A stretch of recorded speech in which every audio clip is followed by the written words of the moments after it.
জং পড়ে, দিল কালো হয়ে যায়,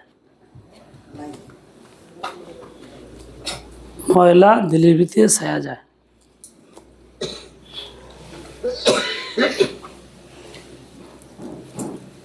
কি করলে? গুনাহ করলে। গুনাহ করতে করতে দিলটা কালো হয়ে যায়, তার ভিতরে মরিচা পড়ে, জং লাগে। এর লক্ষণ কি? কি দিয়ে বোঝা যায়? এই দুইটা কান ধরে খেলা থাক, মাথা উঁচা কর।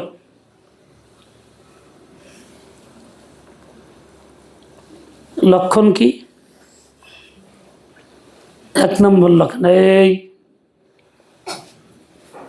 নাম্বার 1, গুনাহ করলে গুনাহের প্রতি কোন রকম ঘৃণা ভয়ভীতি অন্তরে থাকে না। গুনাহের যে একটা অবাল ক্ষতির চিন্তা, এটা মনের ভিতরে আসে না। এটা ভালো লাগে, অভ্যাসে পরিণত হয়।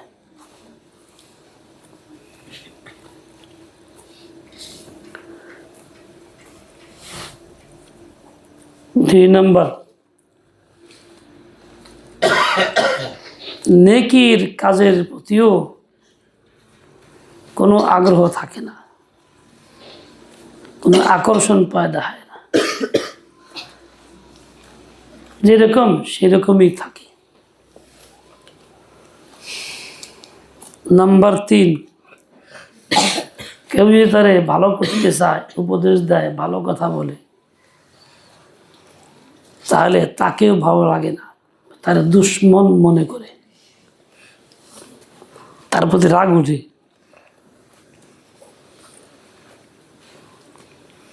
এটা হলো দিলের ভিতরে মরিচা পড়ার লক্ষণ।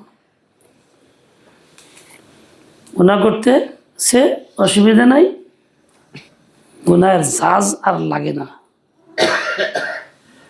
করলে যে ক্ষতি হয় এটাও মনে থাকে না,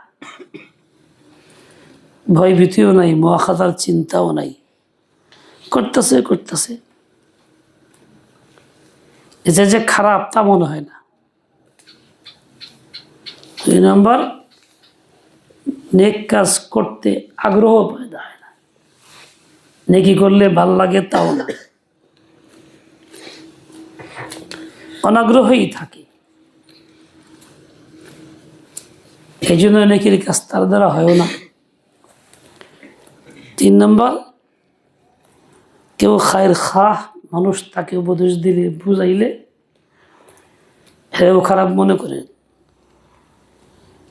দুশ্মন মনে করে, ইয়ে বলে কেরা, যে কইন না কেরা, এভাবে দিলের ভিতরে তার প্রতিও ঘৃণা পয়দা হয়, শত্রুতা বাড়ে। যে লোকটা কইতেছে ভালো,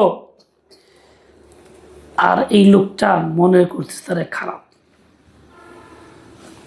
এই দাঁড়া থাকো, কান ধরে দাঁড়া থাকবা, 2 হাতে কান ধরো।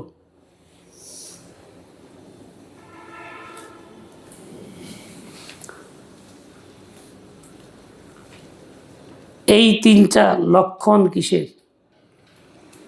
দিলে মরিচা পড়ার, জং ধরার। প্রত্যেকেই নিজেকে নিয়ে ভাবো, চিন্তা করো, তোমার অবস্থা কি? যদি এর কোনো একটা থাকে, জলদি ভালো হওয়ার চেষ্টা করো, তওবা করো, জিন্দিগি বদলাও, কোনো আচরণ নেকি করো। আর যারা নসিহত করে, উপদেশ দেয়, তাদেরকে আপন মনে করো। বুঝাইতে পারলাম? বুঝাইতে পারলাম?